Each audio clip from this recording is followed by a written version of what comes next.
السلام علیکم ورحمۃ اللہ وبرکاتہ۔ الحمدللہ رب العالمین والصلاة والسلام علی رسولہ الکریم، اما بعد۔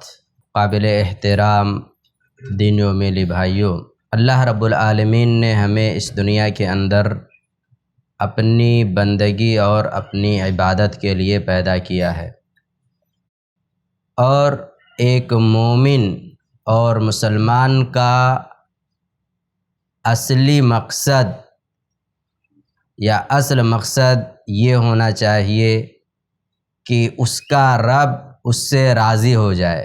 ہر چیز پر آخرت کی یاد مقدم ہونی چاہیے کہ ایک دن موت آئے گی، حساب و کتاب کے مرحلے سے گزرنا ہے۔ اللہ رب العالمین نے یہ جو ہمیں عمر دیا ہے، اس عمر کا ایک حصہ بڑا قیمتی ہے، اور وہ ہے جوانی کا حصہ۔ اللہ کے رسول صلی اللہ علیہ وسلم کی ایک لمبی حدیث ہے جس کے اندر آپ صلی اللہ علیہ وسلم نے ان 7 لوگوں کا ذکر کیا ہے جن کو کل قیامت کے دن اللہ رب العالمین اپنے عرش کا سایہ نصیب فرمائے گا۔ ان میں سے ایک شخص وہ ہے وَشَابٌ نَشَأَ فِي عِبَادَةِ اللَّهِ، ایسا نوجوان جس نے اپنی جوانی اللہ رب العالمین کی عبادت میں گزاری ہو۔ جوانی کا یہ حصہ انسان کے بگڑنے کا اور اسی طریقے سے اپنی اصلاح کرنے کا حصہ ہوتا ہے۔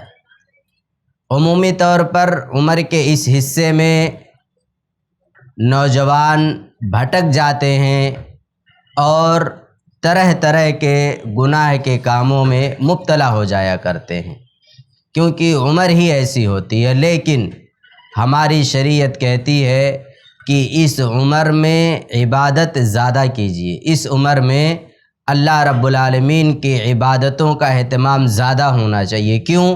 اس وجہ سے کہ اس عمر میں انسان جتنے صحیح ڈھنگ سے اور اچھے طریقے سے اللہ رب العالمین کی عبادت کر سکتا ہے، کل جب اس کی عمر گزر جائے گی، یعنی بڑھاپے کی عمر کو وہ شخص پہنچ جائے گا، تو اتنے اچھے طریقے سے صحیح ڈھنگ سے اللہ رب العالمین کی عبادت نہیں کر سکتا۔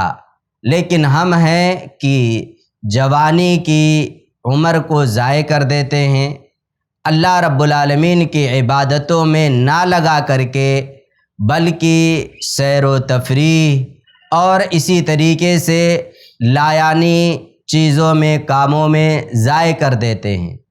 آپ دیکھیں، صرف ایک عبادت کی مثال دیکھ لیجئے۔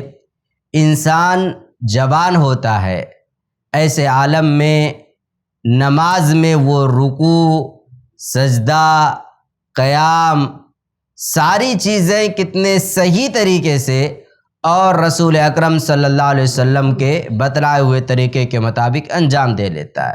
لیکن وہی انسان جب بوڑھا ہو جاتا ہے، بیماریاں اسے گھیر لیتی ہیں، تو وہ نہ تو کھڑے ہو کر کے نماز ادا کر سکتا اور نہ ہی رکوع، نہ سجدے، یعنی نماز کا کوئی حصہ وہ جس طریقے سے اصل میں حدیث کے اندر ذکر کیا گیا اس طریقے سے انجام نہیں دے سکتا ہے۔ تو عرض کرنے کا مقصد یہ ہے کہ جوانی کی قدر کرنی چاہیے، اور جوانی میں اپنے آپ کو عبادتوں کا عادی بنا لینا چاہیے، تاکہ جب ہم اپنے آپ کو عبادتوں کا عادی بنا لیں گے تو آخر میں بھی اسی طریقے سے اللہ رب العالمین کی عبادت ہم کرتے رہیں گے۔ اللہ رب العالمین سے دعا ہے کہ وہ ہم تمام لوگوں کو جوانی میں خصوصی طور پر زیادہ سے زیادہ عبادتوں کے اہتمام کی توفیق دے۔ الہ العالمین ہمیں اپنی جوانی بے داغ رکھنے کی توفیق دے۔ الہ العالمین تو ہمیں جب تک اس دنیا کے اندر زندہ رکھ، ایمان پر زندہ رکھ، اور جب خاتمہ ہو تو خاتمہ بالخیر ہو۔ السلام علیکم ورحمۃ اللہ وبرکاتہ۔